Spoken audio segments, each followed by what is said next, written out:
Thanks for clicking on my video. This video today is regarding using renewable energy sources in your bug out shelter or at home.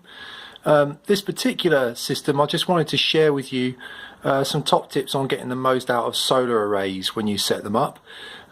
Just a couple of quick points for you.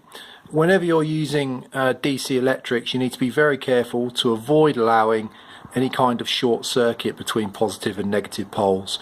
So whether you have physical means to do that, or such as rubber bungs over your connections, or even just something to stop a conductor dropping across your terminals, it's a really important way of avoiding having an explosion.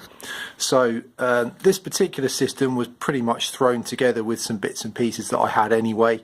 I haven't spent much money on it, because I don't think that chucking money at problems is a great way to approach them. It's obviously wonderful if you're able to do that, but most people can't. So a couple of no-brainers though, which do require a bit of investment. I went for monocrystalline panels, and I avoided the flexible solar panels because no matter what grade you buy, they tend to delaminate over time, and that can cause a problem with their efficiency. So I've gone for fixed frame solar panels. The battery that I'm using is an AGM technology battery. AGM stands for absorbed glass mat, and basically it means that the electrolyte in the battery is absorbed in glass matting, which is a way of making it very efficient in terms of putting out power but also accepting charge.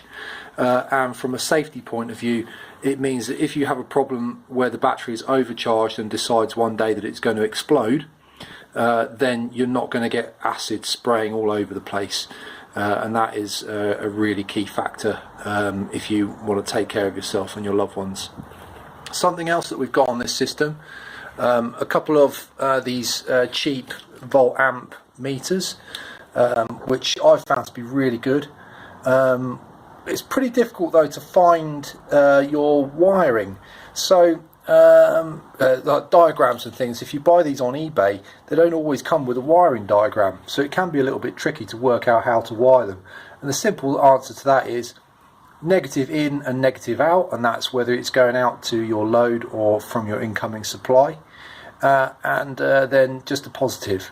And if you get it wrong, you're going to have a short circuit. So don't leave the volt ammeter the first time that you set it up. You need to stay with it so that you can disconnect wires if you've made a mistake. The other thing I have on here is one of these charge controllers. I'm not amazed by this, to be totally honest with you. I've worked with voltage sensitive relays before, which I prefer. But if you're going to go for a cheaper option, this isn't bad.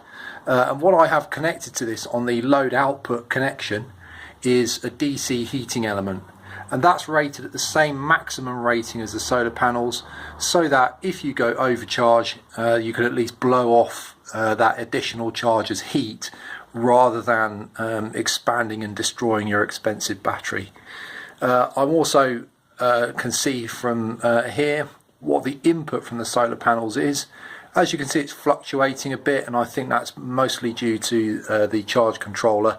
It's something I need to investigate. And then on the outputs, I've got physical barrier between my positive and negative poles, as well as a 40 amp rated circuit breaker, which I use as an on-off switch, as well as a safety device, and that's powering my PIR lights which cover my drive.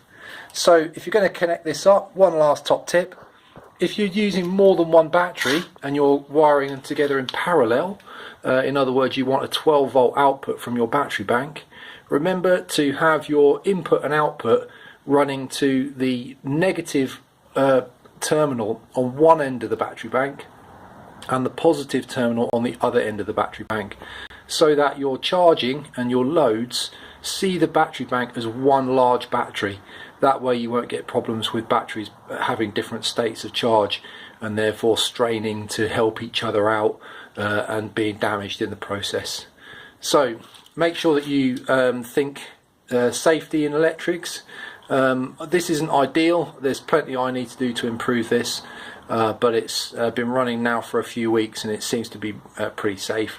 And be careful when you're connecting things up that you don't by accident, for example, putting a battery terminal on, use your spanner by accident bridging across the terminals, which will give you quite a hefty explosion, and you'll certainly know about it. It's great to be off-grid. It's something that I want to expand on once I've got the money and the time to do that. And it's a really amazing feeling to have the sunshine and to be saving money, even though you may have invested initially in the whole system. It's well worth the feeling.